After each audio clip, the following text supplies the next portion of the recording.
ودلوقتي مع اختبار الطمع، عاوزين نعرف هل القطة بتاعتك طماعة ولا قنوعة. وما ننساش ان ده الفيديو الرابع من مجموعة اختبارات قررت اعملها القطة بتاعتي عشان اعرف مستوى ذكائها واتعامل معاها ازاي. هنجيب طبقين، طبق احط فيه كمية كبيرة من الدراي وطبق احط فيه كمية اقل من الدراي، واشوف سوكا عينيها او هتاخد بالها ان الكمية هنا اكتر من هنا وتروح للطبق اللي فيه كمية اكبر، ولا هي قنوعة وهتاخد اي كمية.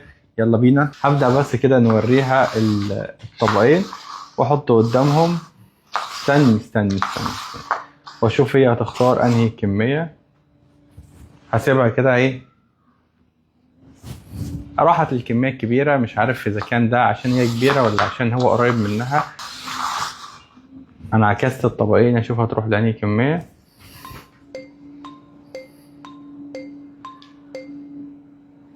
هي بتبص لده وتبص لده. كل يلا يا سوك. مكسوفة سوكا محترمة والله يا جماعة، فايه هنديها وقتها.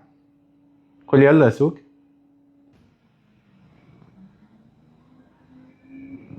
بتبص لده وبتبص لده.